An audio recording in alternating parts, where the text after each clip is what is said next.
Katrina was one of those storms that reset the watch for everyone, reset the calendar, become one of those events that you referred back to over time as before Katrina or after Katrina.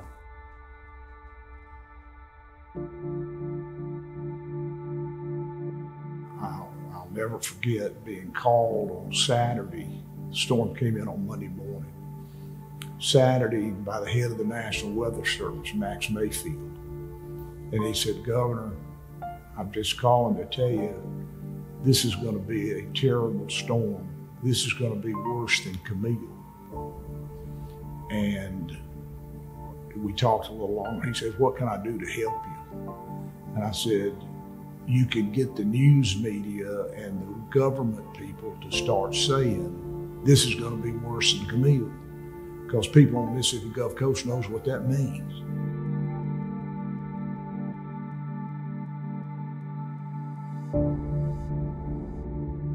Prior to Katrina hitting, the day before, we had contraflow on Interstate 59. They were evacuating New Orleans. And so all of the district construction and maintenance personnel were out there on Interstate 59 at the interchanges, and they converted all the lanes to northbound to get everybody out. By God's grace, a lot of people evacuated. And that saved a lot of people's lives.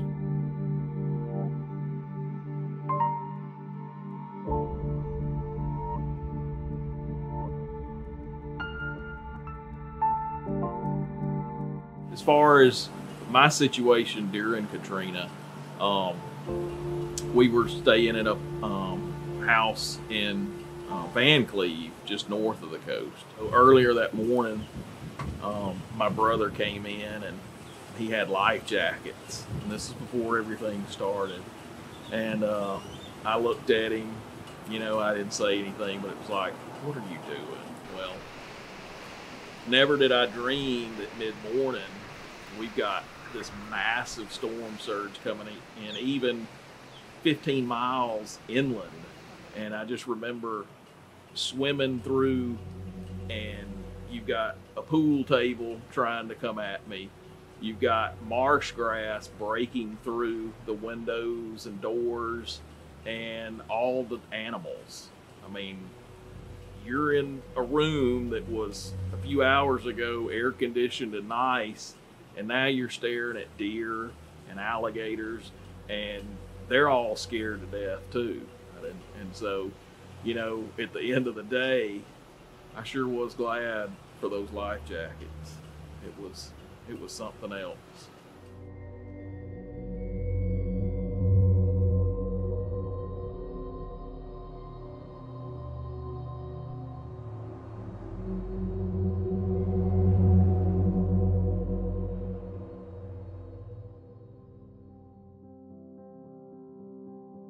Of course, it turned out to be, at that time, the worst natural disaster in American history.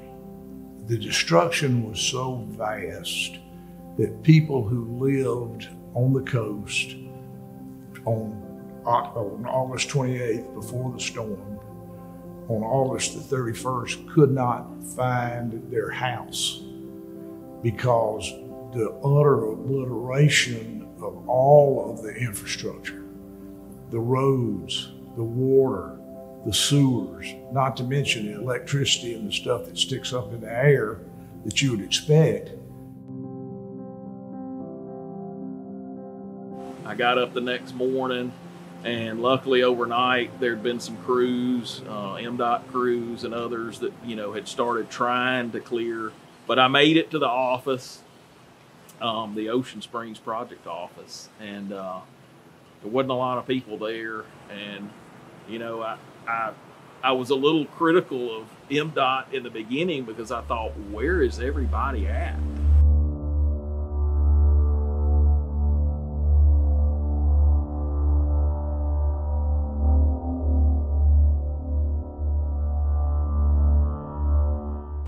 Well, little did I know that also everybody coming down from Jackson and Hattiesburg, there were trees just completely covering I-59, Highway 49, and they were having to use dozers to push their way to get down to the coast.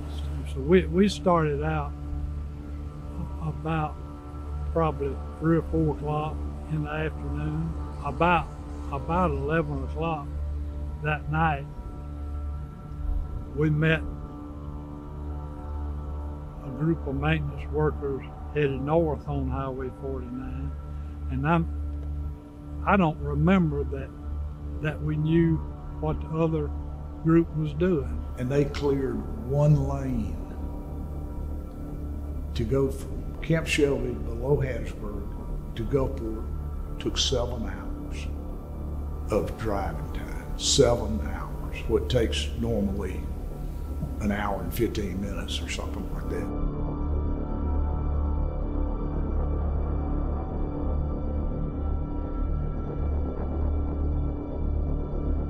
All the traffic signals were down, all the controllers, they were gone.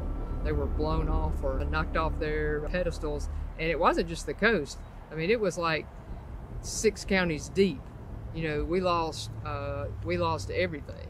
This bridge was gone, Bay St. Louis was gone, 110 was damaged, and then 90 was just destroyed.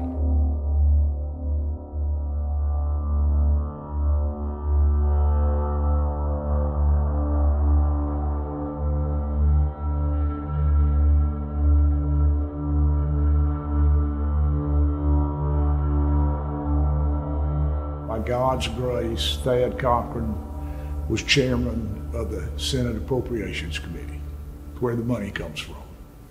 And he came to see me 2 days after the storm, said, "Tell us what you need and we'll try to get it for you." And he must have told me that same sentence 20 times between the storm and a year after the storm. He was just unbelievable. Mississippi received $24.5 billion for the damage that was done. So the federal government was very, very generous to us. And of course, part of the basic disaster assistance is highways. They gave us a lot of money for highways, and we put it to good use. And the transportation department did it pretty fast, which was really important.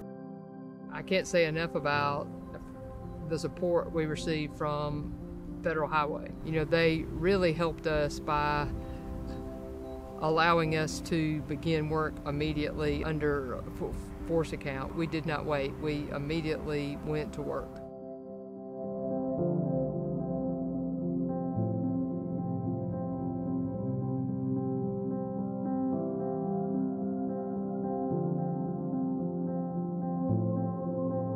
I actually headed east toward Moss Point, and within 10 minutes I knew what my first big roll was. I came up on the I-10 Pascagoula River Bridge, and a big portion of it was just sitting like cockeyed. I mean, it had been, some barges had rammed it, and about 300 feet of it was just hanging on by a thread. We immediately started directing traffic, trying to direct people around that bridge. And we began formulating a plan almost immediately to try to make the westbound lanes of I-10 two-way traffic. We were literally designing temporary crossovers on I-10 at 2 o'clock in the morning. MDOT was able to let an emergency contract rather quickly. I mean, within a week or two of the hurricane, they were already taking bids on a repair project. And they gave the contractor around 30 days to remove 300 feet of bridge, drive new piling, pour new caps, all of that. And I remember then Executive Director Butch Brown came down that afternoon after the bids, and I was out there on the bridge and this helicopter lands, and out jumps this guy that I'd never met before. He said, "Guys, you better get this thing done in 30 days. And he looked at me, he's like, "Or I'll have your job." About a week and a half later, we were out there in 40-mile-an-hour winds pouring concrete because I knew he wanted it done and I knew we needed to get it done. And we got it done. I think it was 21 days. We had that finished. And I did get a thank you from the executive director.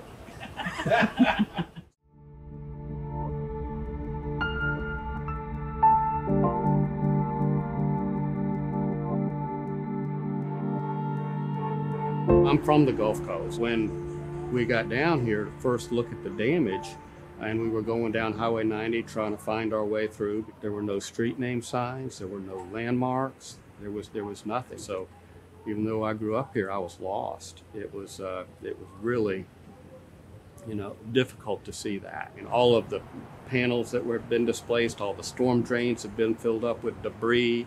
We had a casino barge sitting on top of the highway that we had to remove. And so I finally got in touch with the owners of that barge. And I said, y'all got to remove your barge. And they said, well, we can. I said, well, I'm going to blow it up.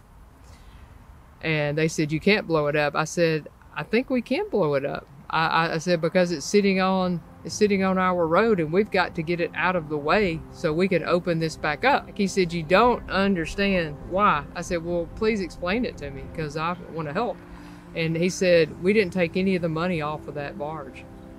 He said, every bit of the coins and the money in the slot machines, it's still on that barge. I said, we will wait on y'all, but I would suggest you get some security down here. So they did. And then about 2 or 3 days later, they brought all these big trucks, like dump trucks. They were just shooting that money out those trucks. It was crazy. And then they said, if you want to blow it up and you don't charge us, you can blow it up. I said, okay, we will blow it up. Boom! That was impressive.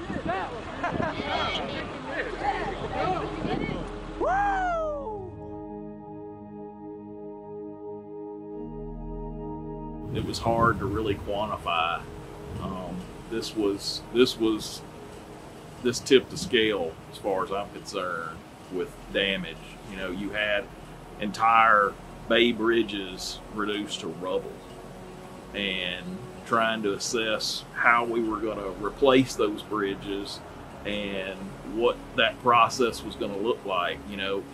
When we were used to doing damage assessments prior to Katrina, we were talking in the millions, and now we're talking nearly $1 billion or more. 2 big bridge projects were the main projects that I worked on. They were the first design build projects that MDOT ever encountered. Design build project is just what it says. You design it as you're building it, as opposed to having the complete set of plans and you take bids and then you let a contractor go to work. The last time I was here, and we're here at the Bay Waveland Yacht Club in Bay St. Louis, the last time I was here was to meet the contractor who was removing the bascule spans on the old bridge, and we literally had to navigate around sunken wreckage to get out to the bay.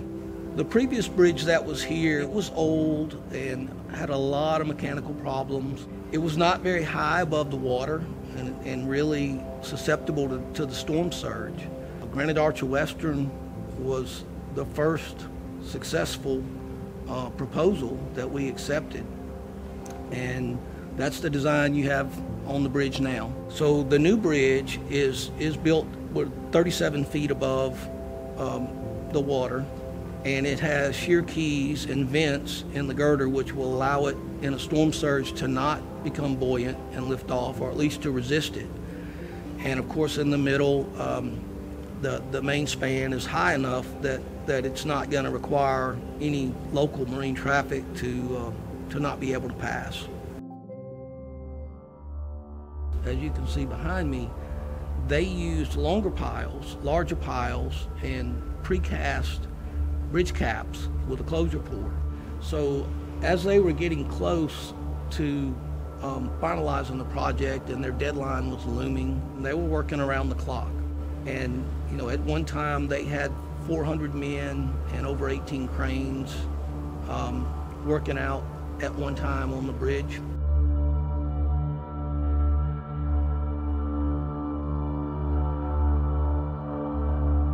Bay St. Louis Bridge was out, and the detour was 50, 60 miles. And to begin with, the powers that be decided that we didn't need a ferry because it wouldn't move enough traffic. At some point, pretty soon after that, they decided that even if it didn't move much traffic, it would just help people's feelings. I believe it was about late August of 2006. So Gene Taylor arranged for this roundtable meeting with all of these officials and basically said, look, I've went and fought for the money. We've got the money to do this. We owe it to the people to do it. And so we left the meeting and we were building a ferry. So within a short time after, Butch Brown, our executive director at the time, said, we'll have the ferry operating November 1. They were basically, the day we opened it, it was coming down, they were traveling down the beach, and I could see them, and I was talking to them on the phone, and they were painting the ferry as they were coming over. That's how close they were to the deadline of getting the ferry ready. And Mary Peters, who was the current Secretary of Transportation, the division head for Federal Highway, Leo Seal, all the press, and MDOT officials. So as the ferry approached, and I'm holding my breath, it landed, everything went off without a hitch, and I was just terrified that Secretary Peters was going to back into a rail and come away with paint on her, which didn't happen. So everything went over well, and we operated the ferry from November 1st until the opening of the bridge. I remember the Bay St. Louis Bridge ribbon cutting. I mean, it was a big deal. The whole community turned out for that. We had a stage set up on the bridge, and everybody was up there talking about, you know, opening the bridge and the resiliency of the people on the Gulf Coast, and how this occasion really was a statement, a testament to everybody's resiliency. The main major project I was involved with was the bridge behind me here. It's the Biloxi Bay Bridge. Of course, Katrina happened and it took out the entire bridge. And so that gave an opportunity to get rid of the drawbridge, widen the roadway, because that bridge before Katrina had roughly 40,000 vehicles per day on it. So that's the reason why we went to 3 lanes in each direction. And then we wanted a high rise so you didn't have the drawbridge. You know, the mayor of Ocean Springs wanted us just to put back a low-rise drawbridge. Looking forward, we really needed to accommodate traffic, number one, but also that bridge could be stopped for 30, 45 minutes, letting boats through. And so, you know, it was really an emergency thing. What she really wanted was a nice-looking bridge that did not obstruct the view. I mean, I can see her concern, but through meetings, you know, we came up with a see-through rail. We came up with aluminum rail on the outside of a very nice joint use path, and all of that would not have occurred without her really wanting to push for something more. No, they led a contract, and it was design build. There were a couple of different contractor groups that submitted an expression of interest, and of course, based on that, the department went ahead and determined, okay, this is the best scenario and the best look that we're looking for. And they chose that contractor. The bridge is on new alignment from the old bridge, so except where it comes down and meets US 90 on both Ocean Springs and Biloxi. They were demolishing the old structure while they were building the new structure right beside it. And of course, they went in, and the new structure has piling. It has a concrete footing poured on top of those piling, then a column and a cap, and then your beams. And it was kind of like an assembly line. Once they got started, it was the same process all the way through the bridge. So it was pretty, once they got their feet, I guess, wet in the water, they got moving, it was able to speed that process up. and it made a big difference in the delivery date of that bridge. So shortly after the storm, within a few days, we were looking at. Matter of fact, we were right here. We were looking at how all those slabs had kind of toppled, so they were off of the bearing points, which that's where you set the beam on the bearing. And so we looked down there and we saw these plates. And somebody said, "Oh, that's just rubber." I said, "No, that isn't rubber." So two of us bailed off. I was younger then. We saw that what they were is they were brass. Wayne Brown, Commissioner Brown said, we need to collect all of those, and we need to do something really memorable with those. We had a competition on both bridges, and so all sorts of artists, from local artists, drew renderings up, and then we had a panel of local artists, politicians or whatever, and then they picked best ones.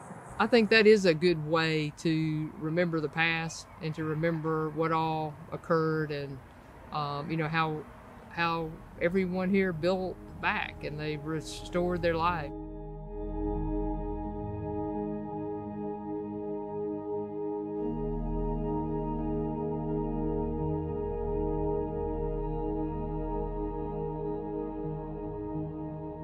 Bridges were first, and then 90 came in different phases after that.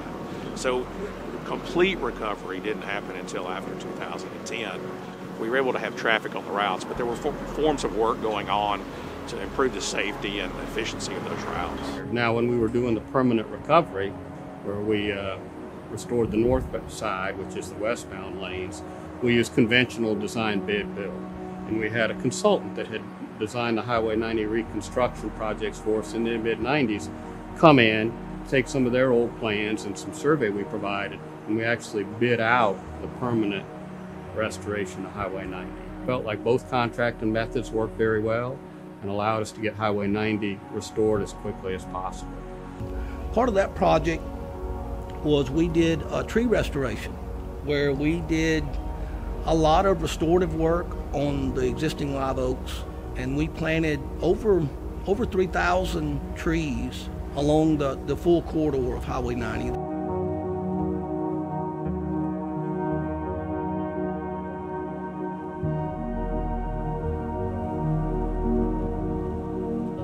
And if memory serves, I think Katrina was about as bad as you could predict. But what we made sure we did was build the bridges at an elevation that were above that. So even if you do get a maximum storm, your bridges will be higher. So I think we built things a little bit stronger, a little more resilient. You can always build to prevent anything, but you may not be able to afford it. You try to make informed decisions based on what's a good median. What can we save? What can we go ahead and figure out? This could be damaged, but we can repair it quickly.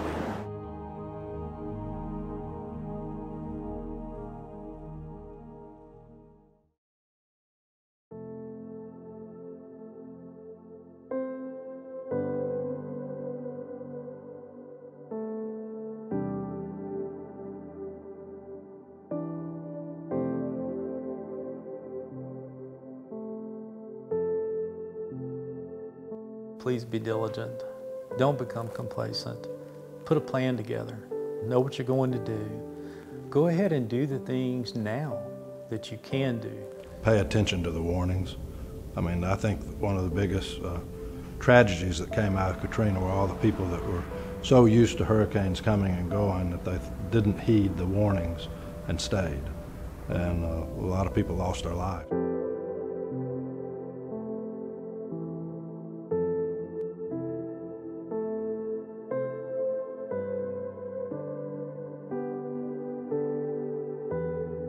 When weather's at its worst, MDOT's at its best. I have a lot of confidence that our maintenance forces and our folks are ready for any type of natural disaster that comes our way, whether it be on the coast or anywhere else in Mississippi for that matter. On the old side ramp going back toward Jackson.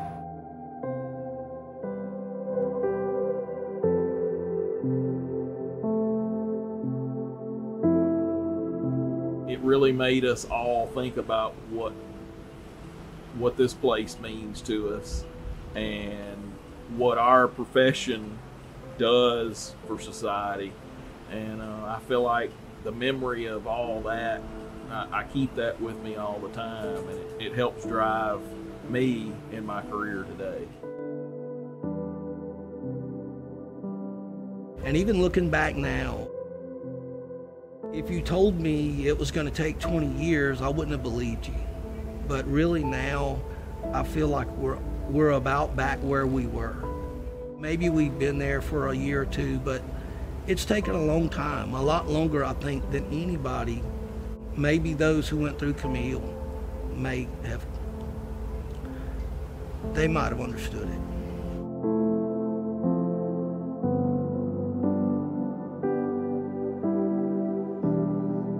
Katrina was a demonstration of the resolve and the grit of the people that live on the coast. And I was proud to be counted amongst them, proud to be a part of that.